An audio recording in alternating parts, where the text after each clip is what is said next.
Welcome back to the deep dive. Today we are not just scratching the surface. We are popping the hood, we're dismantling the engine, and really seeing exactly how it all works. Yeah, that's a good way to put it. We're tackling the absolute beast that is the Java technical interview.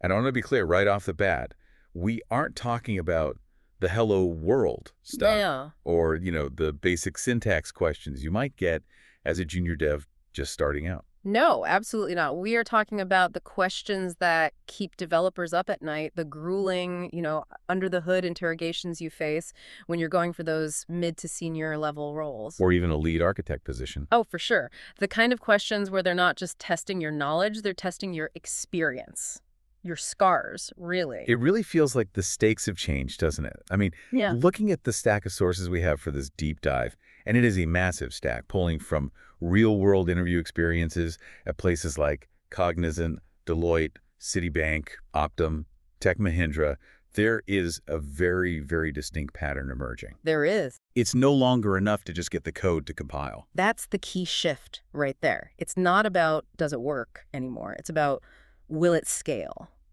And, more importantly, will it crash my production server at 3 a.m.? Right. The 3 a.m. question. You see, interviewers have moved past the what and deep into the why.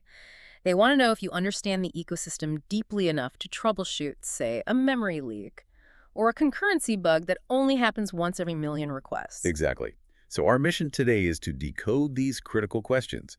We are going to cover the full stack of a Java developer's expertise. I mean, we're talking core Java internals, the absolute nightmare that is multi-threading, It can be, yeah. the nuances of the collections framework, the modern functional programming that came out with Java 8, and then we're going to move up the stack to Spring Boot, microservices, and even get into some nitty-gritty SQL optimization.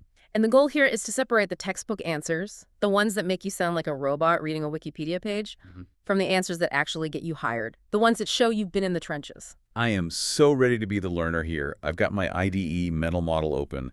I want to ask the dumb questions so you, our listener, don't have to. Because honestly, some of this stuff is incredibly dense. Let's dive in. And look, there are no dumb questions here. Only unasked ones that, that lead to production failures down the line. Okay, let's start at the foundation then. Core Java fundamentals. But specifically, object-oriented programming and those famous solid principles. Ah, yes, solid. I feel like everyone walks into an interview with the acronym SOLID tattooed on their brain, ready to just recite the definitions. And that is the very first trap. It really is. If I ask a candidate about solid and they just start rattling off single responsibility, open, closed, Liskov, my eyes glaze over. I'm already zoning out. You don't want the definition. I don't know the definition. I Right. want the application. I want to know why we use them. What problem are they actually solving? Okay, so let's break that down. Let's start with the S single responsibility principle. The textbook definition is a class should have one and only one reason to change. But what does that actually look like in the wild? What's a bad example? A bad example is something I see all the time in legacy code bases. Think about a user class. In a bad design, this user class holds the user's data, name, email, the basics, but then it also has a method called save to database, Okay. and another one called send welcome email, and maybe one more called validate password. On the surface, that feels convenient, maybe? Yep. Everything related to the user is in one user class. It seems logical. It feels convenient, but it's an absolute maintenance nightmare. That class now has at least 3, probably more reasons to change. Think about it. If your database schema changes, what do? You have to go edit the user class. Right. If your marketing team decides to switch from a simple SMTP email to using SendGrid or some other third-party service. We're back in the user class again.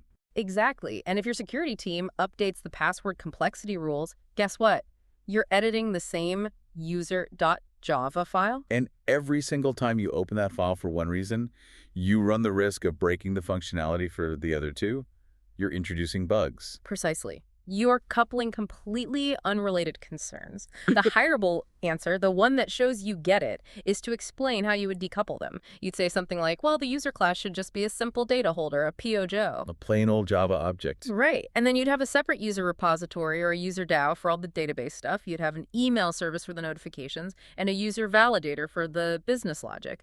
You isolate the responsibilities. You're isolating risk. That makes total sense. Okay, let's jump to the L in solid, the Liskov substitution principle. This one always sounds the most academic, the most intimidating. It does. The formal definition is objects of a superclass shall be replaceable with objects of its subclasses without altering the correctness of the program. See? Sounds like a physics law or something. It does, but it's actually one of the most intuitive if you use the classic bird example. Imagine you have a class called bird and has a method fly. Seems logical, right? Birds fly. Sure. Seems reasonable. Okay. Now you need to model an ostrich. So you create a new class, ostrich, and you make it extend bird. Inheritance, great. But here's the problem. Ostriches don't fly. Right. So what do you do inside your ostrich class? You have to override that fly method. Maybe you just leave it empty. Or worse, maybe you throw an unsupported operation exception with a message like, ostriches can't fly. And that compiles fine. The compiler won't complain about that. So where is the actual issue? The issue is in the usage, in the client code. Suppose you have another piece of your program that takes a list bird. It's a method that just wants to make all the birds fly. So it loops through the list and calls bird.fly on every single one. Okay, I see where this is going. It works perfectly fine for the sparrows, the eagles, the pigeons, but the moment that loop hits the ostrich object... Crash. The entire application blows up because of that exception. Precisely. You have just broken the Liskov substitution principle because you cannot substitute the parent class, bird, with the child class, ostrich, without breaking the program. The very existence of the ostrich class proves that your parent bird class had a flawed abstraction. It made an assumption that all birds can fly, which simply isn't true. That is a fantastic way to visualize it. Oh. It's not about syntax, it's about the contract. If the child breaks the parent's contract, the That whole hierarchy is wrong. You got it. The better design would be to have a bird class and then maybe an interface called flyable. Only birds that can actually fly would implement that interface. Let's pivot to something that seems deceptively simple but is actually a minefield in interviews, the string ecosystem in Java. Ah, yes, strings. The most used and I would argue the most misunderstood class in all of Java. The big question always is, why are interviewers so obsessed with string immutability? I mean, I create a string, I change it, or at least I think I'm changing it. Why does Java enforce this rule so strictly? It comes down to two major pillars, and if you can explain these in an interview, you're golden. The pillars are security and thread safety. Let's tackle security first. Okay. In a typical Java application, strings are used for everything sensitive. Database connection URLs, usernames, passwords, file paths, network ports. The keys to the kingdom are stored in strings. Right, makes sense. Now imagine for a second if strings were mutable, if you could change them. You pass a string object, say DB connection, to a secure method. That method does a security check. It verifies that the URL is pointing to the safe internal development database. The check passes. So far, so good. But because it's mutable, you or maybe a hacker who has injected some malicious code could keep a reference to that same string object. And you could change the characters inside it after the security check is passed, but before the actual connection is opened? Wow. So you could literally swap the URL from devdb to malicious-hacker-db.com right under the application's nose. That's exactly it. It's a classic vulnerability called time of check to time of use. By making strings immutable, Java guarantees that once a string's value is created, it cannot ever be changed. If you verified it, it stays verified, period. The value is trustworthy. That is huge. That's a massive security feature I'd never really thought about. Yeah. Okay, so what's the second pillar? Thread safety.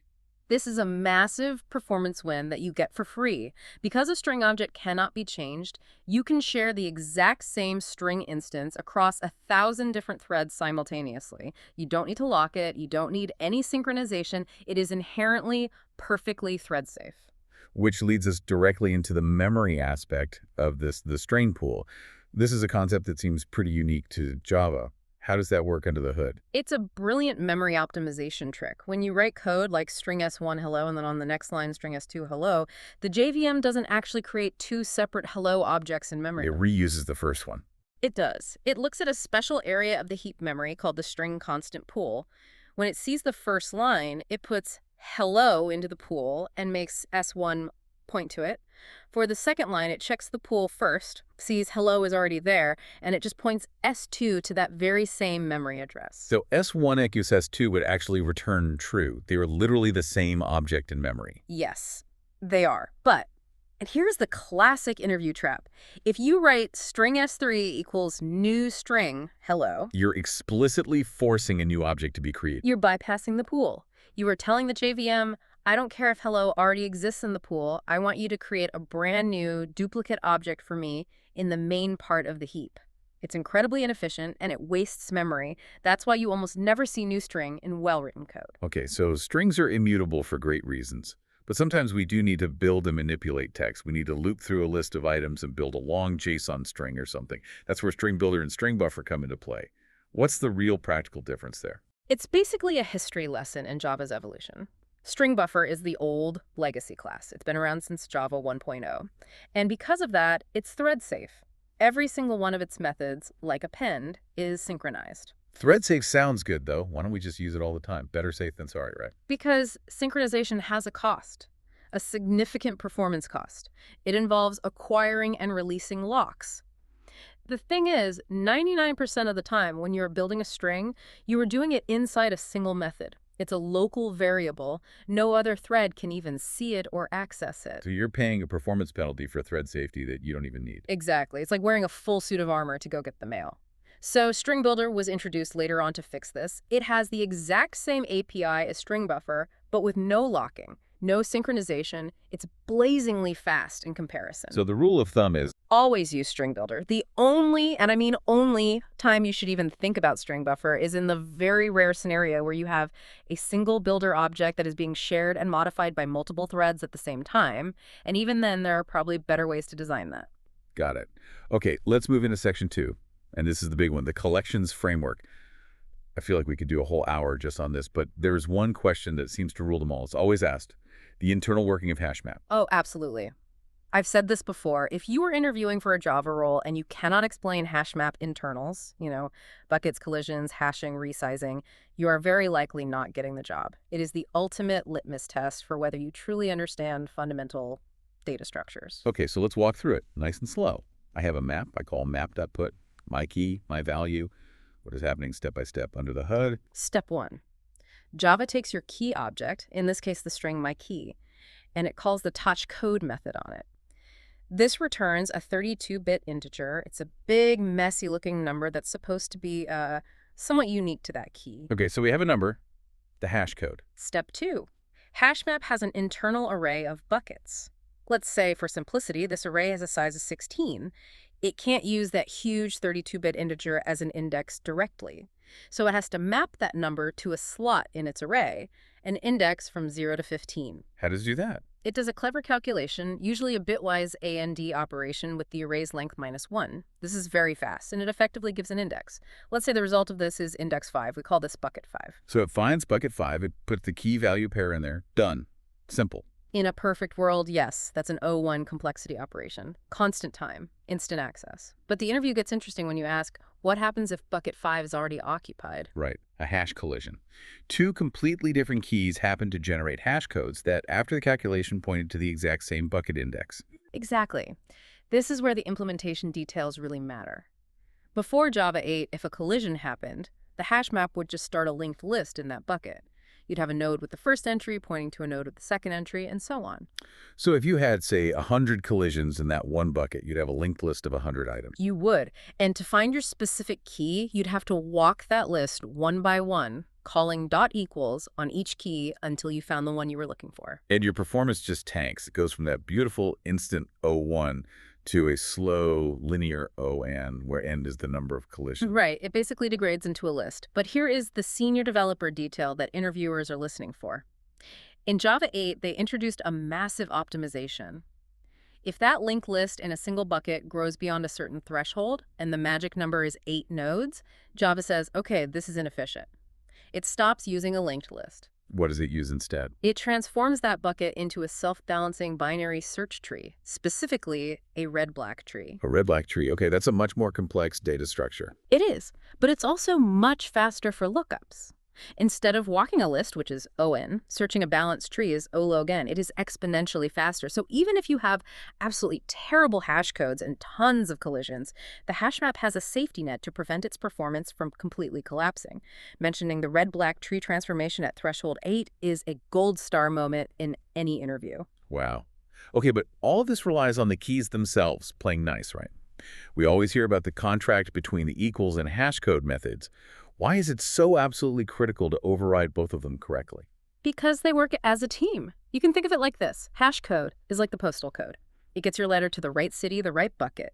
But once it's in the city, you need the street address to find the right house. That's what equals for.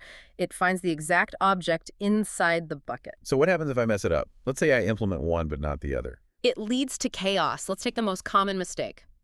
You override equals, but you forget to override hash code. You have a user object with an ID of 123. You put it in the map. It goes to, say, bucket A, based on the default hash code from the object class. Okay. Later, you create a new user object, also with ID 123. According to your equals logic, these two objects are identical, so you try to look it up in the map.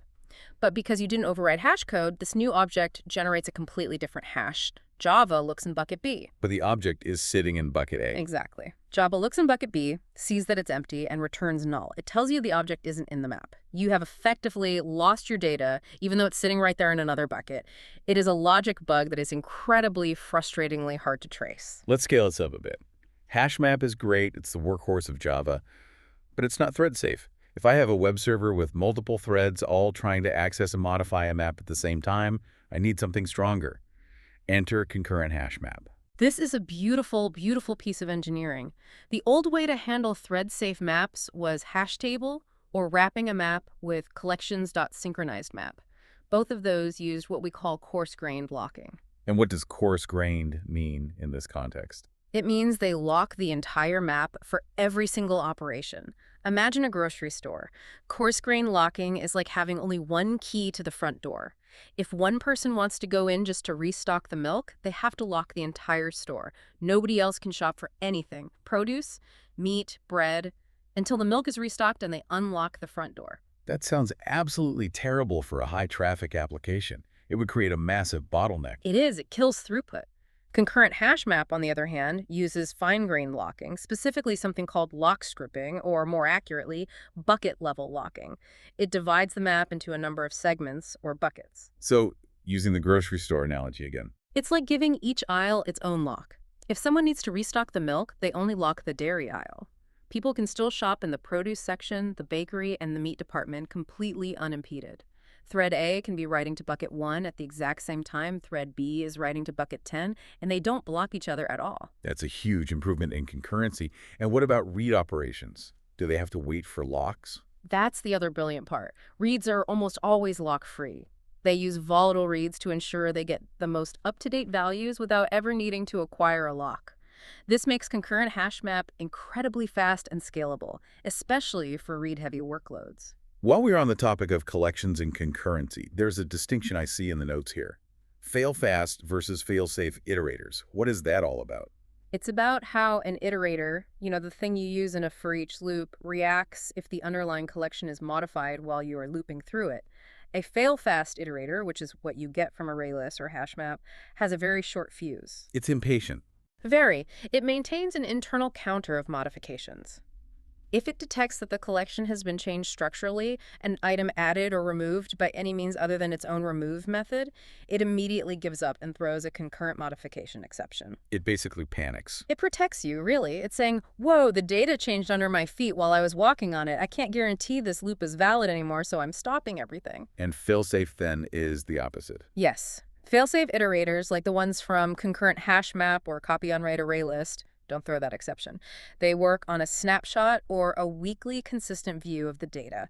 They prioritize keeping the system running over providing a strict, real-time consistent view of the collection. They will not fail, but they might not show you the most recent changes during the iteration. You mentioned copy on write array list. That name seems very descriptive. It sounds heavy. It does exactly what it says on the tin, and yes, it can be heavy. Every single time you write to this list, add, remove, set, it doesn't modify the existing array. It creates a brand new copy of the entire underlying array, makes the change on that fresh copy, and then atomically swaps the internal reference to point to the new array. That sounds incredibly expensive. You're copying an entire array, which could have thousands of elements, just to add one more. It is very, very expensive for writes. You would never, ever use it for a scenario with frequent writes. But think about the flip side. Because the write happens on a copy, the readers never have to lock. They are always reading a stable, immutable snapshot of the array until the final swap happens. So it's for read-heavy, write-rarely situations. Perfect for them.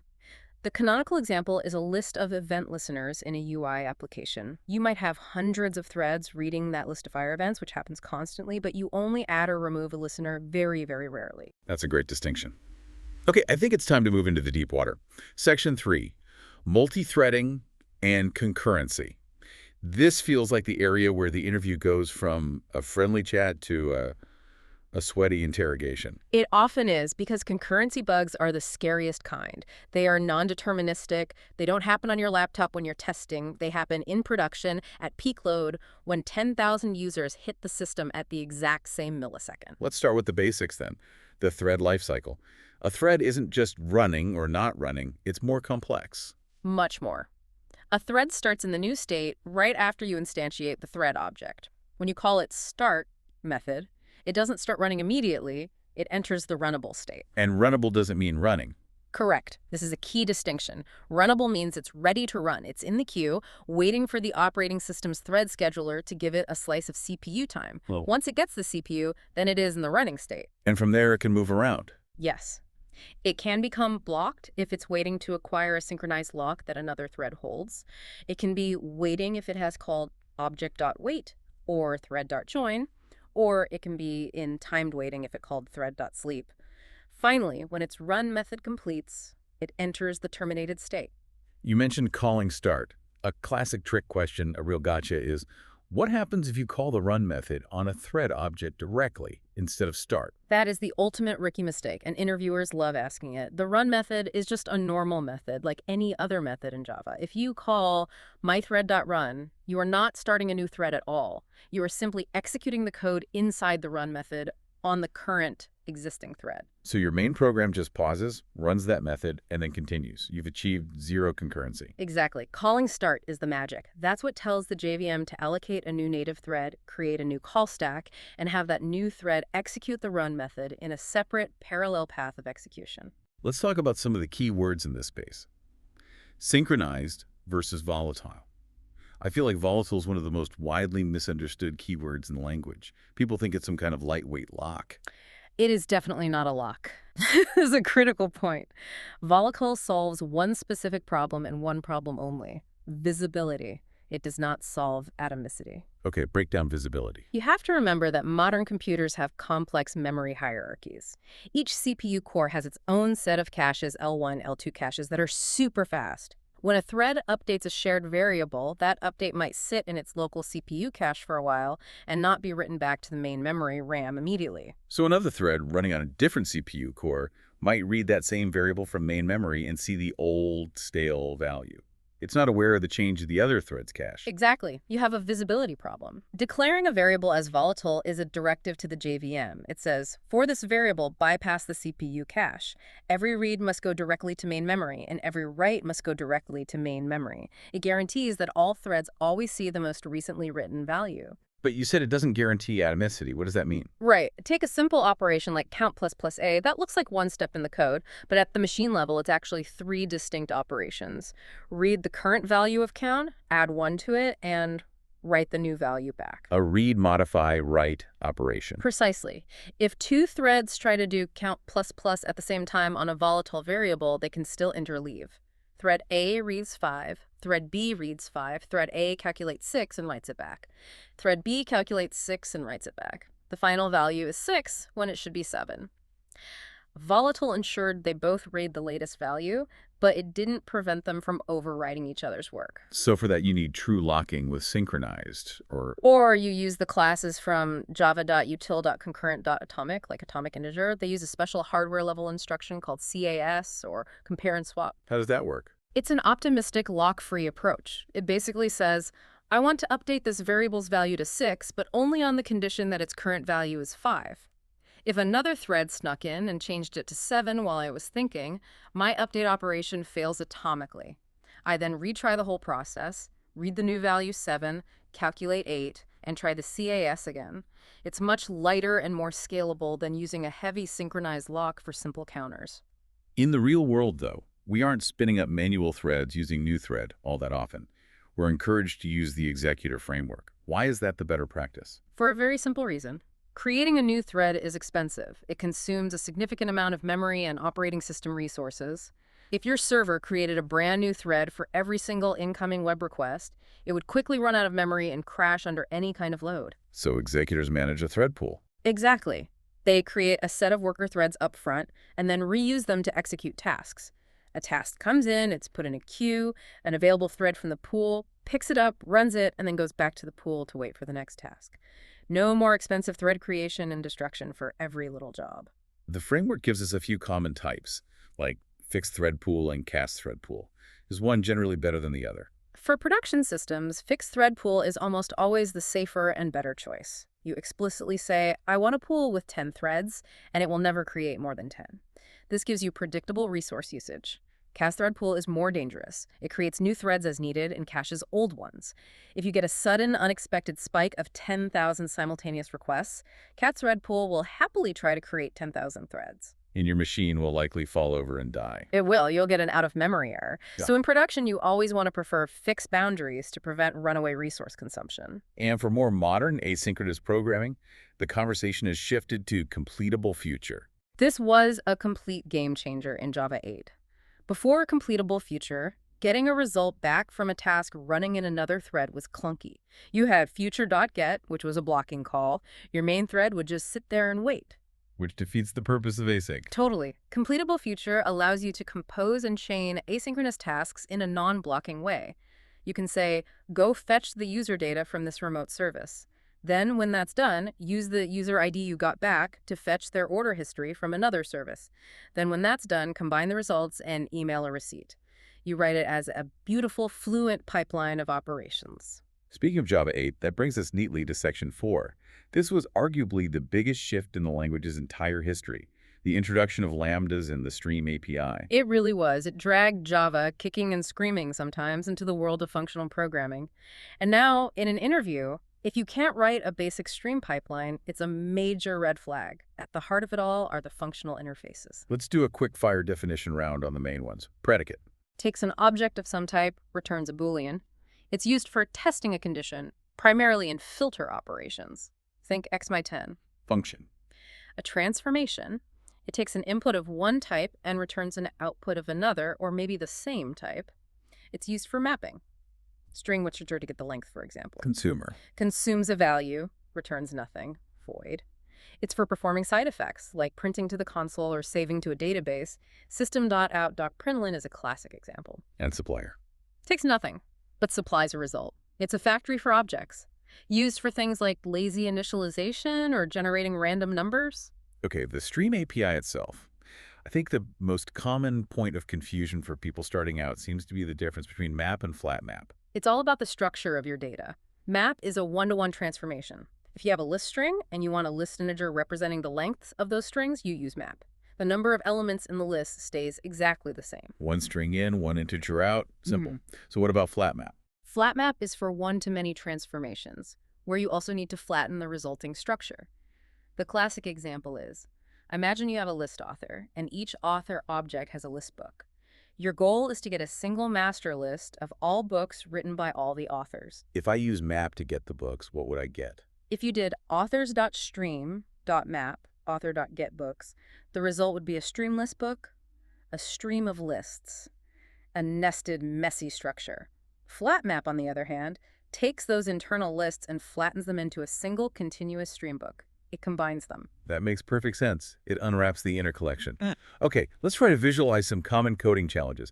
This is an audio-only format, so we have to be really clear in our descriptions. First one, how do you find all the duplicate numbers in a list using streams? There's a very clever trick for this that uses a set to keep track of the elements you've seen.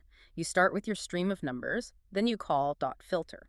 Inside the filter's lambda, you try to add the current number to a hash set that you defined outside the stream. And the add method of a set has a useful return value. Exactly. Set.addN returns true if the element n was new and successfully added. But if n is already in the set, if it's a duplicate add, does nothing and returns false. So your filter condition is simply n.set.addn. If add returns false, you negate it to true. And the filter keeps the duplicate element. Exactly. You collect the results into a list, and you have your list of duplicates. It's an elegant one-liner that shows you understand how the different parts of the ecosystem work together. Love that one. Okay, next one. Grouping. Let's say you have a list of employee objects, and you need to group them by their department. This is the bread and butter of the collector's utility class. You'd use the terminal operation collect, and inside it, collectors.groupingby. So the code would be employees.stream.collect, collectors.groupingby, employee.getDepartment. And what does that give you back? It returns a map string, listEmployee, where the key is the department name, a string, and the value is a list of all employees in that department. And what if the question is harder? What if I want to find the single highest paid employee within each department? Now you're showing advanced knowledge. You use a downstream collector. You're still grouping by department, but you provide a second argument to grouping by. It would look like collectors.groupingby, employee.getDepartment, collectors.maxby, comparator.comparing, employee.getSalary. Whoa, okay, so for each group, it then finds the max element. Yes, and the result is a map string, optional employee. It shows you know how to compose collectors, which is a very powerful feature. One last Java 8 topic. The optional class. Is it just a fancy way to avoid writing if...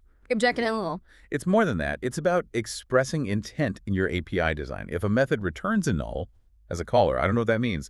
Did an error occur? Or is not found a normal expected outcome? There's ambiguity? But if it returns an optional user? If it returns an optional user, the API is screaming at me, hey developer, there might be no user here. You are forced to deal with this possibility. It makes you consciously handle the empty case, either by using .isPresent or providing a default with .or_else, or throwing an exception with .or_else throw. It makes your code safer and more explicit by design. All right, let's move up the stack. Section 5, Spring Boot and microservices. This is where the enterprise money is, really. It really is. You can be a Java syntax wizard, but if you don't know the Spring framework, you aren't going to be ready for the vast majority of enterprise jobs out there today.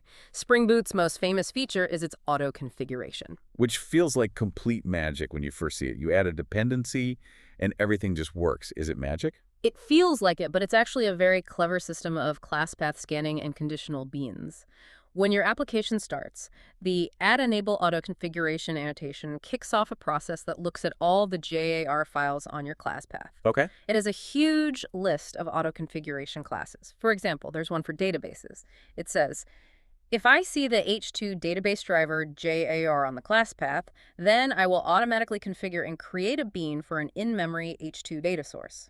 If it sees the Kafka client JR, it configures a Kafka template. It's just a massive series of conditional checks. So those starters like Spring Boot Starter Web, they aren't magic either. They're just prepackaged bundles of gyres that are designed to trigger these specific auto configurations. Exactly. And they manage all the dependency versions for you so you don't have to deal with version conflicts. It's a huge productivity booster. Let's clarify some of the core stereotype annotations. We have @component, @service, @repository. They all seem to do the same thing. Yeah. They register a class as a Spring Bean. Why the different names? It's largely for semantics and to convey intent to other developers. @component is the generic one. That service is meant to indicate that this is where your business logic lives. But @repository has a special power. Oh. The @repository annotation enables a feature called exception translation. It's a proxy that wraps your database access code. It catches ugly vendor-specific SQL exceptions, like an Oracle exception or a PSTL exception, and rethrows them as one of Spring's clean, generic data access exception subtypes. Which means your service layer doesn't need to know or care what specific database you're using. It's decoupled. Precisely. You can swap from Oracle to Postgres without changing a single line of your service layer code. Now let's talk microservices, the buzzword of the last decade.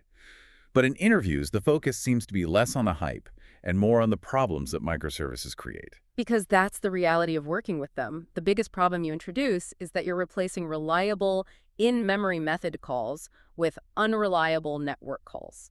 And networks fail all the time. So you need resilience. Which brings us to the circuit breaker pattern. Right. It's a crucial pattern for stability.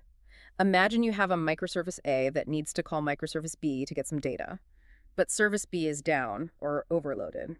In a naive implementation, service A keeps trying to call B. It waits, times out, maybe retries. Its own request threads get blocked waiting for B. And if enough requests come into A? All of A's threads get blocked and service A crashes. Then whatever service was calling A might also start to fail. It's a cascading failure that can take down your entire system. So the circuit breaker acts like an electrical fuse in your house. That's the perfect analogy. The circuit breaker monitors the calls to service B. If it sees, say, 5 failures in a row or a 50% failure rate over a minute, it trips or opens. For the next, say, 30 seconds, any call from A to B doesn't even go out over the network. It fails instantly and returns a fallback response, maybe some cached data or a friendly error message. It stops the bleeding and gives service B time to recover. Exactly. It isolates the failure to prevent it from spreading. What about data consistency? In a monolith, we have our beautiful ACD transactions. In microservices, the order service has its own database, and the payment service has a completely separate one. How do we keep them in sync? You can't use a traditional global two-phase commit transaction. It doesn't scale in a distributed system. The modern approach is to use the saga pattern. A saga is a sequence of local transactions. So step by step. The order service starts a local transaction and creates an order in a pending state. It then publishes an order-created event. The payment service listens for this, starts its own local transaction, charges the credit card, and if successful, publishes a payment successful event. Then maybe an inventory service listens for that and reserves the stock. But what if one of those steps fails? What if the payment is successful, but the inventory service finds out the item is out of stock? This is the critical part of the saga. For every action, you must also define a compensating transaction, an undo operation. If the inventory reservation fails, it publishes an inventory reservation failed event. The payment service has to listen for that and run a compensating transaction to refund the credit card. Then the order service has to listen and run its own compensating transaction to mark the order as canceled. Wow, that's complex. It's a lot of choreography. It is, but it's how you achieve eventual consistency in a distributed world. It's a trade-off you make for the scalability and independence of microservices. Okay, section 6. Let's talk about the database. It's not enough to be a great Java developer. You need to know your way around SQL.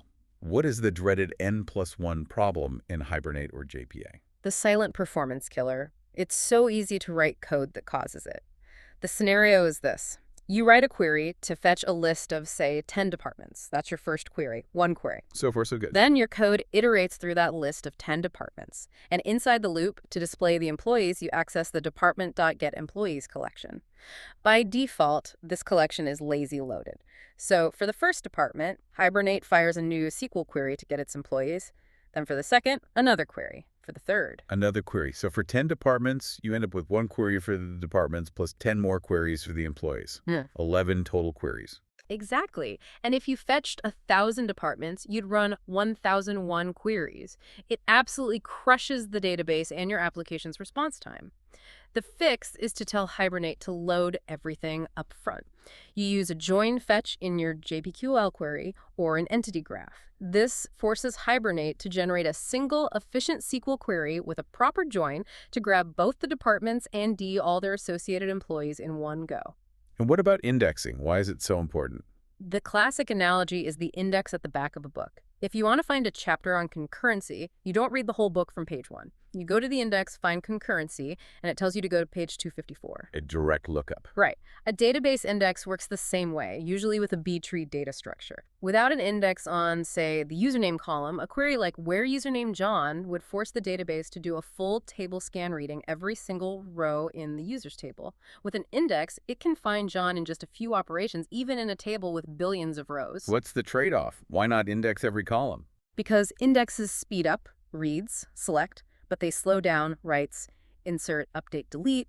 Every time you modify data, the database also has to do the extra work of updating the index. So you only want to index the columns you frequently use in your where clauses and joins. Okay, we're on the home stretch. Section 7, the gotcha questions. The ones that feel like they're designed to trip you up.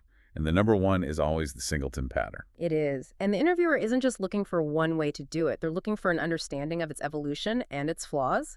The best, most robust way to implement a singleton in modern Java is to use an enum. An enum? That seems weird. It does at first. The code is just public enum singleton instance. That's it. You access it via singleton.instance. So why is that better than a class with a private constructor in a static get instance method? It's better for several reasons. One, it's guaranteed to be thread safe by the JVM itself. You don't have to worry about synchronized blocks or double-check locking. 2, it's incredibly simple. But crucially, 3, it protects you against sophisticated attacks that can break other singleton implementations, Like what? like reflection attacks. With a normal class, even with a private constructor, a malicious actor can use Java's reflection API to call that private constructor and create a second instance of your singleton, breaking the pattern.